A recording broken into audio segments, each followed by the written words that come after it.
Bueno, hay una propuesta interesante sobre la silla o el escaño vacío. Ya hay al menos agrupaciones en el Parlamento que proponen que se castigue de esta forma a las organizaciones políticas que llevan a candidatos que hayan cometido delitos, sobre todo de narcotráfico. Hay también un aporte interesante del Jurado Nacional de Elecciones que lo compartimos a continuación.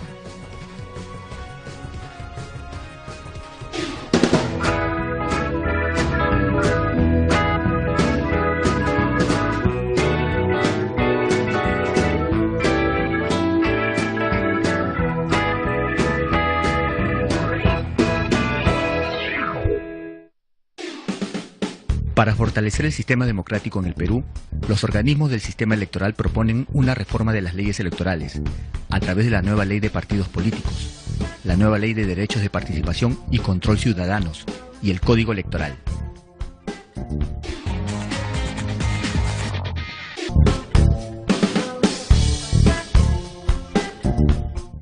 Las constantes noticias de infiltración del narcotráfico y su vinculación con los políticos de las diferentes esferas del gobierno preocupan a las autoridades y a los peruanos, pues resulta una amenaza al sistema democrático.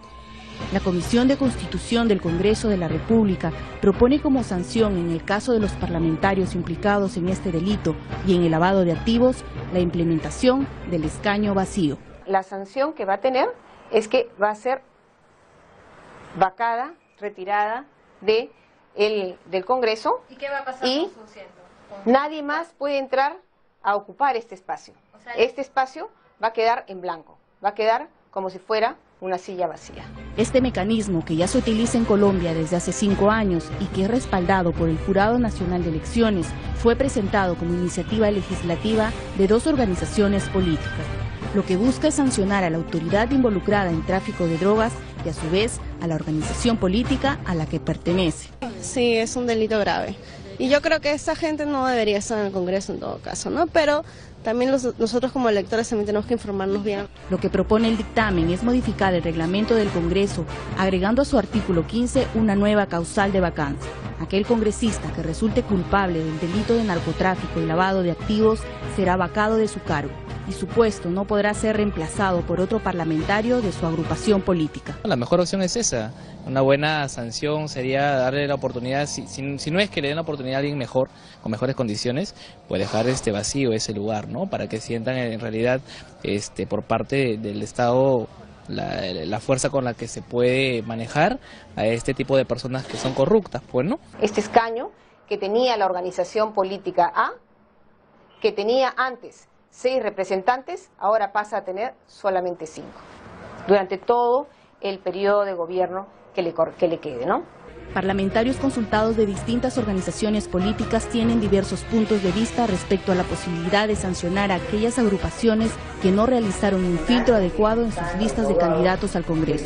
Después de haber sido elegidos, se identifica que están inmersos en este tipo de ilícitos y son sancionados. Obviamente esto ya no es meramente una sanción a la autoridad, porque sería excluida, sino también al partido, por no haber oportuna y debidamente mejor seleccionado a sus candidatos de aquel entonces. Yo creo que quien comete delitos prácticamente está impedido de poder ejercer un cargo público sin que vulnere ni el debido proceso, ni los derechos, ni las obligaciones, y menos el Estado democrático en que vivimos en el país. Los partidos políticos a quien escogen, quienes están postulando, ¿no? Que no solo por quien te parezca una sonrisa bonita, sino que definitivamente pues sean quien valga la pena votar y quienes nos van a ayudar y quienes van a hacer pues buenas leyes, ¿no?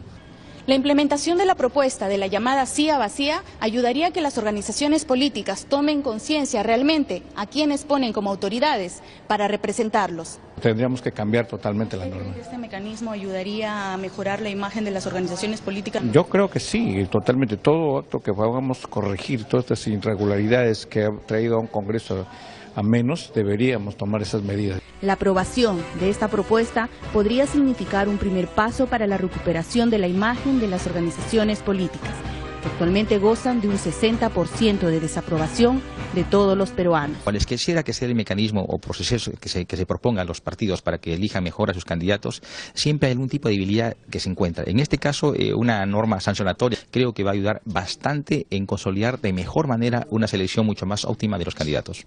Bueno, ahí está un poco la explicación que hace también el Jurado Nacional de Elecciones, cómo funcionaría esta asociación siempre entre ilegalidad, delito y política, sobre todo lo hemos visto reflejado en las últimas elecciones. Vamos a ampliar este tema precisamente con Jessica Clavijo, ella es especialista de Derecho Electoral de la Dirección de Fiscalización del Jurado Nacional de Elecciones. ¿Qué tal? Bienvenida.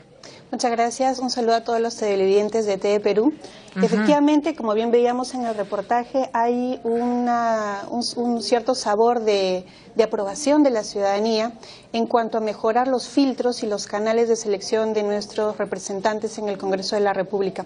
Lo que se encuentra ahora en la Comisión de Constitución, ya con un primer dictamen favorable, es la modificatoria del reglamento del Congreso en relación a la vacancia y a cómo es que se constituiría una nueva persona al Congreso. Actualmente, el artículo 15 establece cuáles son las causales de vacancia y el artículo 25 establece que debería incorporarse un accesitario a este puesto.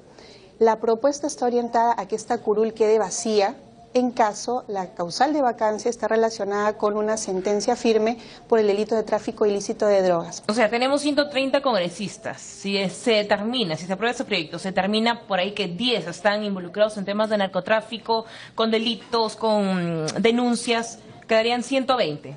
Algo así, o sea, no permitir que un accesitario ingrese al puesto, sino simplemente dejar ese escaño totalmente vacío. Así es, por eso es la propuesta que se conoce también a nivel internacional es de curul o escaño vacío, porque es una forma en la que yo sanciono también a la organización política por no haber cumplido de manera efectiva o ideal con estos filtros previos que se debían hacer.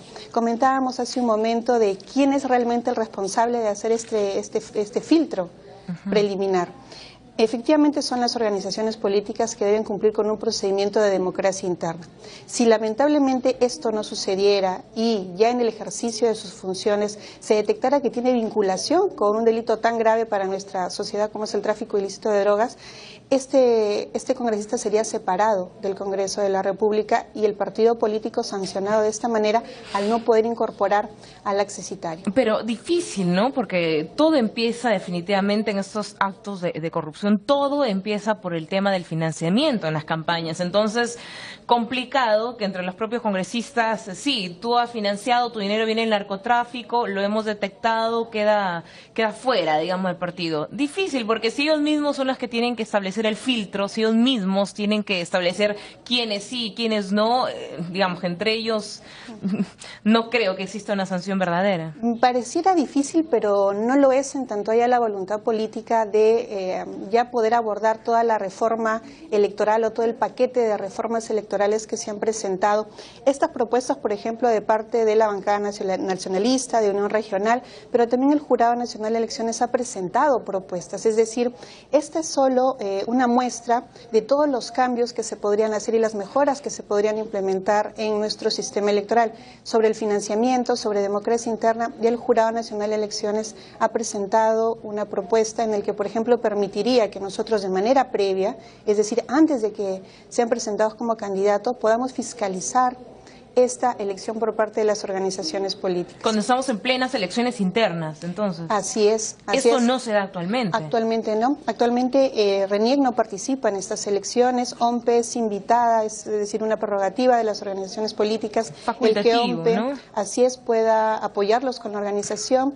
Con la propuesta del sistema electoral, RENIEC se encargaría de los padrones electorales, OMPE organizaría el proceso electoral y es el Jurado Nacional de Elecciones el que fiscalizaría este proceso de elección previo antes de que la ciudadanía conozca la oferta electoral de los partidos políticos. Más trabajo para los organismos que tienen a cargo todo el sistema electoral. ¿Se darán abasto?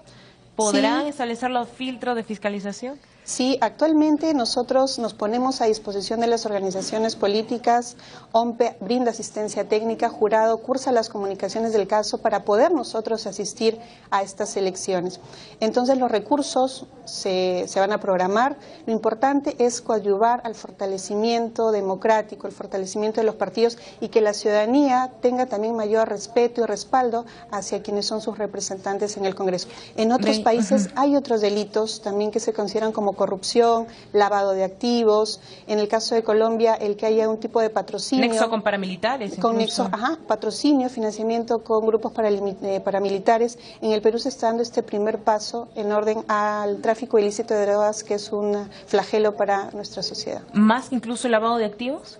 Creo que es una propuesta conjunta, se tiene que ir avanzando de manera paulatina. La propuesta, por ejemplo, de Unión Regional sí contempla lo relacionado al lavado de activos. Será el Congreso el que debata y establezca efectivamente cuál es ese primer paso para poder ser rigurosos con quienes van a conformar nuestro Congreso de la República. Ojalá los congresistas sí tengan esa voluntad. Pero ¿qué experiencia, ya que hablábamos de otros países, en Colombia, por ejemplo, ya hay esta medida de la silla vacía? ¿Qué digamos, experiencias podemos recoger y qué resultados ha tenido? Ha tenido resultados favorables porque incluso en Colombia no se necesita una sentencia firme, sino el mandato de detención, el mandato de captura de esta autoridad para ya iniciar el mecanismo de la silla vacía. Esto depende obviamente de las características sociales, culturales de un determinado país. Y los peligros también que acechan a la democracia. Así es, no es lo ideal importar figuras del extranjero, porque siempre hay que hacer previo un análisis de cuál es nuestra realidad, efectivamente. Pero interesante que incluso no teniendo una sentencia firme se pueda dar este tipo de digamos, prerrogativas para excluir a ciertos candidatos, porque también ese es otro problema, ¿no? O sea, las organizaciones aceptan a candidatos que están denunciados, ganan las elecciones y quizás son sentenciados cuando ya están en pleno ejercicio del cargo. Entonces esto hace más complicada la situación. Hay todo un sistema de inmunidad parlamentaria, hay otras también consideraciones que hacen que, digamos, los delitos queden impunes. Así es, pero vamos trabajando de manera conjunta también con la ciudadanía. Es por eso que existen las declaraciones juradas de vida. En este proceso electoral, la ciudadanía tuvo conocimiento de qué candidatos contaban con, no una sentencia firme, porque si no, no hubieran podido ser candidatos, sino procesos en trámite. Y es la ciudadanía la que debe también hacer esos filtros. Es decir, nosotros recurrimos a los padres de la patria para que hagan las reformas correspondientes, pero nosotros como ciudadanía debemos también tener un rol activo en este tipo de filtros. Otro de los proyectos incluye que esta declaración jurada de vida no solo contenga antecedentes penales o las sentencias firmes, sino los procesos en trámite. Entonces creo que el ciudadano podría tener un rol activo también en la elección de quiénes van a ser sus autoridades. Y que habría también sido una constante en este proceso electoral, ¿no? No solo denuncias familiares a veces, sino ya con delitos graves, narcotráfico, otros vínculos. ¿Ha sido muy repetitiva esa experiencia en esas elecciones? Hubieron más de 300 candidatos que tenían sentencia vigente, de un total de un poco más de 1.500 con antecedentes penales en general. Quienes tenían sentencia vigente eran alrededor de 362, si no me falla la memoria, y todo esto a través de campañas de comunicación se hizo de conocimiento de la ciudadanía.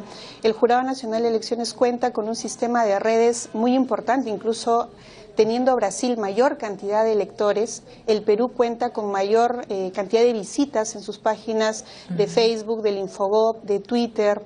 Hoy por hoy estamos incluso brindando información, claro, a través de WhatsApp, que es un mecanismo que muchos de nosotros de repente utilizamos para comunicarnos, pues también lo podemos ahora utilizar para recibir información. Bueno, perfecto. Muchas gracias. Vamos a ver cómo prospera también ese tema en el Congreso de la República. Hay dos propuestas ya por lo pronto.